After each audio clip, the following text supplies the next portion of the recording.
Assalamualaikum warahmatullahi wabarakatuh. Yang terhormat Ibu Hilda Hilalia selaku dosen pengampu mata kuliah retorika dan teman-teman kelas R4G yang kami cintai. Perkenankan kami mengenalkan diri. Saya Jempikan Febila Wijaya. Saya Jelina Linansera. Saya Nisa Dwi Larasati. Kami dari kelompok 11 akan mereview sebuah buku karya Nirwana dan Wilde yang berjudul Teori dan Praktek Public Speaking, Perspektif Agama dan Budaya. Pertama-tama, kami akan menceritakan mengenai daftar isi di dalam buku tersebut. Buku yang berjudul Teori dan Praktek Public Speaking, Perspektif Agama dan Budaya ini berisi banyak sekali pelajaran mengenai public speaking. Mulai dari pengenalan mengenai apa itu public speaking, etika public speaking, keutamaan public speaking, sampai dengan materi mengenai praktek public speaking, yang tentu saja sangat membantu untuk orang-orang yang ingin mempelajari bagaimana cara berbicara di depan publik dengan baik dan benar.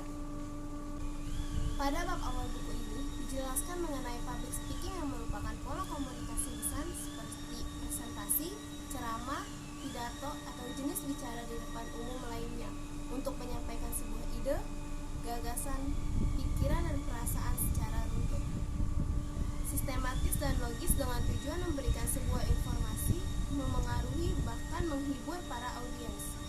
Public speaking juga didefinisikan oleh Jason S. Rueck dan dalam uraian dia menjelaskan bahwa public speaking adalah proses dari penyampaian dan pengiriman sebuah pesan kepada audiens. Agar lebih efektif, maka seorang pembicara atau audiens harus melibatkan diri dengan pemahaman audiens dan tujuan pembicara memilih topik dasar yang sesuai dengan latar belakang audiens serta mampu mengirimkan pesan dengan improvisasi yang baik. Public speaking sendiri memiliki 5 konsep dasar yang menurut Laswell yaitu ada speaker atau WHO, merujuk kepada seseorang yang memainkan peran sebagai speaker atau source atau sender dalam proses komunikasi. Yang kedua ada message atau quote, terkait dengan isi pesan yang disampaikan oleh komunikator kepada pendengar atau komunikan.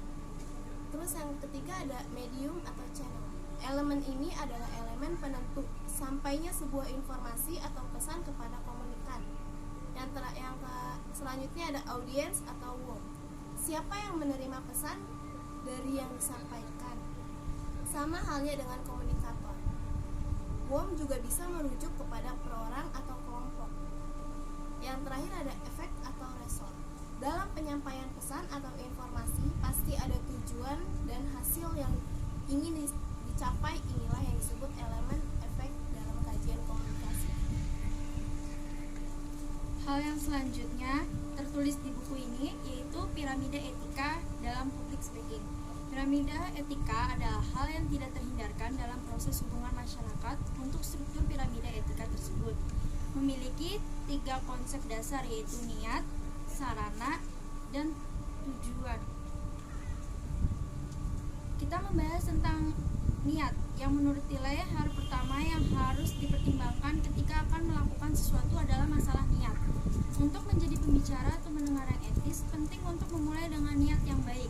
Yang kedua, sarana. Sarana di sini berarti alat atau perilaku yang kami terapkan untuk mencapai hasil yang diinginkan. Dan yang terakhir yaitu hasil.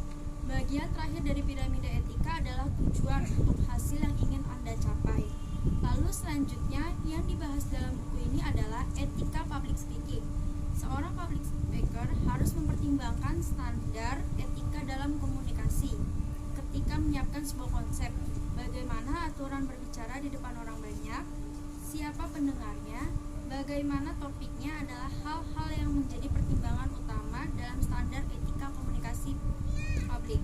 Secara umum, National Communication Association Credo telah menetapkan kode etik komunikasi manusia termasuk di dalam public speaking, khusus untuk etika public speaking. Sesuai dengan NCA Credo bisa dijabarkan dalam 2 bagian, yakni etika bagi pembicara atau speaker dan etika bagi pendengar atau audience. Baik, dari penjelasan tadi dapat disimpulkan bahwa buku ini membahas mengenai dasar-dasar apa itu public speaking sampai dengan bagaimana cara melakukan public speaking yang baik dan benar. Untuk para pemula, tentu saja buku ini dapat digunakan sebagai sebuah buku referensi yang mempelajari public speaking dan bagaimana cara melakukannya, baik dalam perspektif agama maupun budayanya. Kamu merekomendasikan buku ini untuk kalian yang ingin mempelajari cara-cara berbicara di depan publik dari dasar, namun agak sedikit bertele-tele jika ada kalian yang ingin cepat-cepat melakukan praktek public speaking. Sekian review buku berjudul Teori dan Praktek Public Speaking Perspektif Agama dan Budaya dari kelompok kami. Semua review yang kami sebutkan hanya sebuah ungkapan dari sudut pandang kami. Jadi jika ada kesalahan dalam mengungkapkan, kami mohon dimaafkan. Terima kasih untuk kalian yang menyimak video ini hingga akhir. Wassalamualaikum warahmatullahi wabarakatuh.